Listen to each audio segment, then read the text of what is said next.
বাংলাদেশ ও দক্ষিণ কোরিয়ার মধ্যে প্রস্তাবিত সমন্বিত অর্থনৈতিক অংশীদারিত্ব চুক্তি সিইপিএ কম্প্রিহেন্সিভ ইকোনমিক পার্টনারশিপ এগ্রিমেন্ট সই হয়েছে।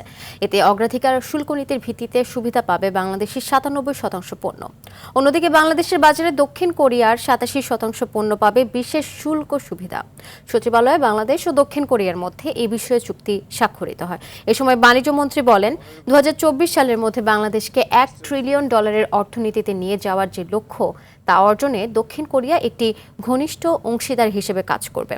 এ সময় দক্ষিণ কোরিয়ার বাণিজ্য মন্ত্রী জানান, এই চুক্তি দুই দেশের সরবরাহ ব্যবস্থা এবং ডিজিটাল রূপান্তরে বড় ভূমিকা রাখবে।